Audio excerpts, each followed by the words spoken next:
Jumpa lagi dengan saya, Saudara Forgione OFM Kapusin, dalam ruang katekese perkawinan Katolik.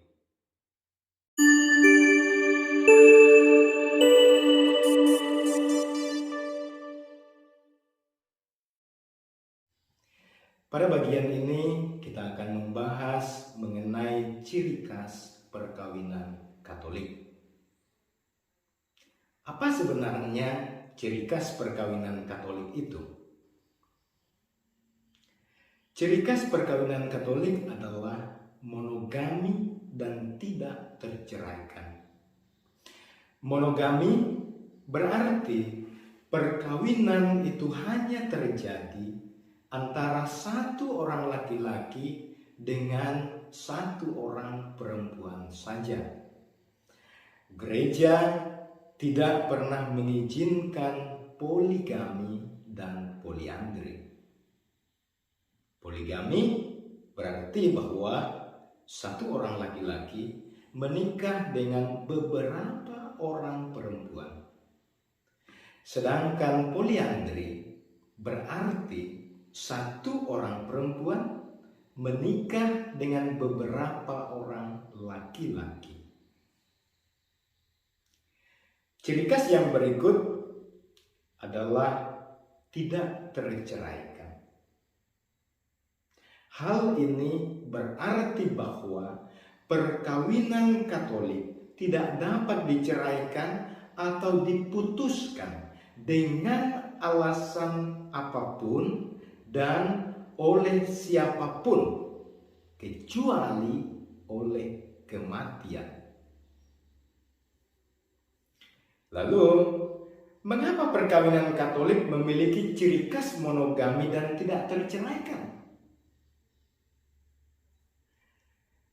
Di sini kita harus kembali kepada hakikat perkawinan Katolik sebagai sakramen. Sebagai sakramen, perkawinan Katolik adalah sakral dan kudus. Karena melalui perkawinan itu dihadirkan cinta kasih Kristus kepada gerejanya. Cinta kasih Kristus kepada gerejanya bersifat total, penuh, tidak terbatas, dan berlangsung kekal abadi. Cinta kasih Kristus yang seperti itu dapat kita temukan dalam perkawinan yang bersifat monogami dan tidak terceraikan. Ada pertanyaan, jika seorang laki-laki menikah dengan dua perempuan, kedua perkawinan itu dilakukan secara adat, apakah dia dapat menikah secara gereja Katolik? Jawaban dari pertanyaan ini jelas bahwa tidak bisa. Karena ciri khas perkawinan Katolik adalah monogami. Apabila laki-laki tersebut hendak menikah di gereja Katolik, syaratnya adalah dia harus memilih salah satu dari kedua perempuan itu untuk menjadi istrinya, dan dia harus meninggalkan perempuan yang lain. Dalam ciri yang kedua, perkawinan Katolik tidak terceraikan. Perkawinan Katolik berlangsung seumur hidup. Perkawinan yang sah antara seorang laki-laki dan seorang perempuan tidak dapat diceraikan oleh siapapun kecuali oleh kematian. Maka apabila ada pasangan yang telah menikah sah di gereja, kemudian bercerai secara sipil, perceraian tersebut tidak memiliki efek apapun bagi gereja. Dengan kata lain, mau disampaikan bahwa perkawinan yang sudah diceraikan secara sipil tetap merupakan perkawinan Katolik yang sah. Dan bagi gereja, mereka tetap merupakan suami istri yang sah. Selanjutnya muncul pertanyaan, apakah perkawinan yang tidak terceraikan itu bersifat mutlak? Saudaraku, ada dua kategori perkawinan yang tidak terceraikan. Yang pertama, tidak terceraikan dalam arti mutlak atau absolut. Dan yang kedua, tidak terceraikan dalam arti relatif. Bagaimana hal itu bisa dijelaskan? Perkawinan yang tidak terceraikan dalam arti mutlak atau absolut adalah perkawinan tersebut memang tidak dapat diceraikan atau diputuskan oleh otoritas apapun kecuali oleh kematian. Perkawinan Katolik yang memiliki sifat tidak terceraikan absolut ini adalah perkawinan yang sah yang dilakukan oleh dua orang Katolik dan sudah disempurnakan dengan hubungan suami istri. Perkawinan Katolik yang seperti ini tidak dapat diputuskan oleh siapapun kecuali oleh kematian. Hal ini berlaku juga bagi perkawinan antara dua orang Protestan yang dilakukan di gereja Protestan dan sudah disempurnakan dengan hubungan suami istri. Kita bisa memberi contoh sebagai berikut. Misalnya, si A menikah dengan si B yang keduanya adalah anggota gereja Protestan. Dan mereka menikah di gereja Protestan. Pernikahan itu telah disempurnakan dengan hubungan suami istri. Kemudian mereka berdua bercerai. Dan setelah perceraian, salah satu dari mereka mau menikah lagi dengan orang Katolik secara Katolik.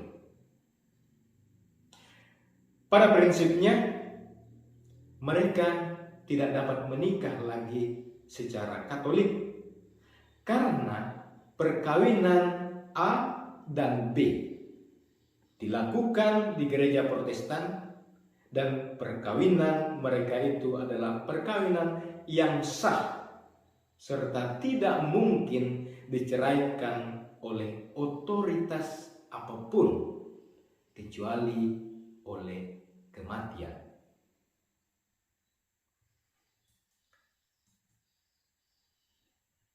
Tidak terceraikan dalam arti relatif. Saudaraku, perkawinan Katolik memang tidak terceraikan.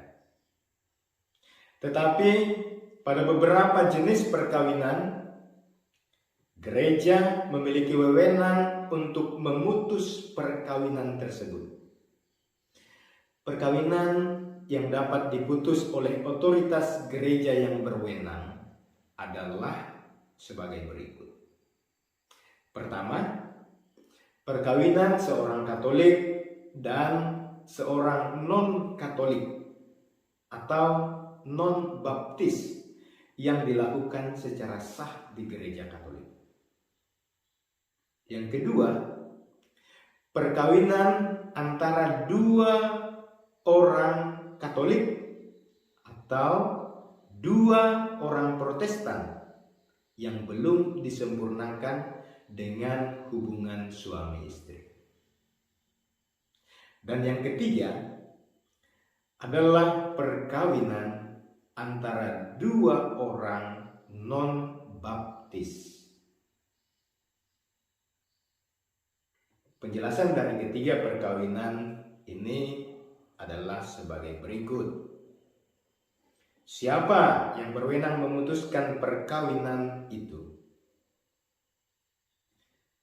Saudara-saudara, yang berwenang memutuskan perkawinan hanya Paus. Sekali lagi, perkawinan yang dapat diputuskan adalah perkawinan antara orang Katolik dengan non-baptis, perkawinan antara dua orang Katolik atau dua orang Protestan yang belum disempurnakan dengan hubungan suami istri. Dan yang ketiga adalah perkawinan antara dua orang non-baptis. Contoh, ada dua orang non-baptis, katakan saja mereka adalah Muslim.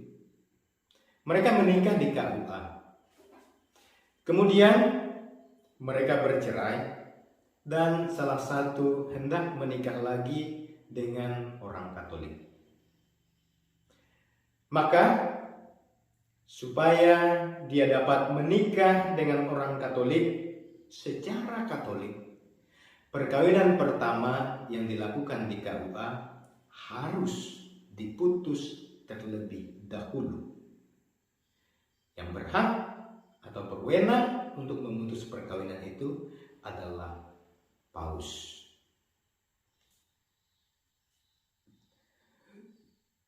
Ada perbedaan istilah perceraian, pemutusan, dan pembatalan perkawinan.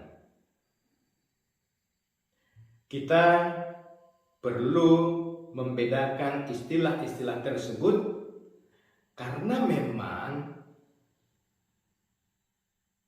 istilah-istilah tersebut memiliki arti yang berbeda. Dalam hukum gereja tidak dikenal istilah perceraian. Istilah perceraian hanya ada dalam hukum sipil. Dalam hukum gereja dikenal dua istilah, yakni pemutusan perkawinan dan pembatalan perkawinan. Pemutusan berkaitan dengan memutuskan ikatan yang sah. Yang berwenang memutuskan suatu perkawinan hanyalah tahta suci atau Paus dalam hal ini. Sedangkan pembatalan perkawinan berkaitan dengan membatalkan suatu perkawinan yang secara hukum tidak sah. Yang berwenang untuk membatalkan suatu perkawinan adalah Tribunal Perkawinan Keuskupan. Demikian bagian yang kedua dari katekese perkawinan ini berkaitan dengan ciri khas perkawinan Katolik. Sampai jumpa di video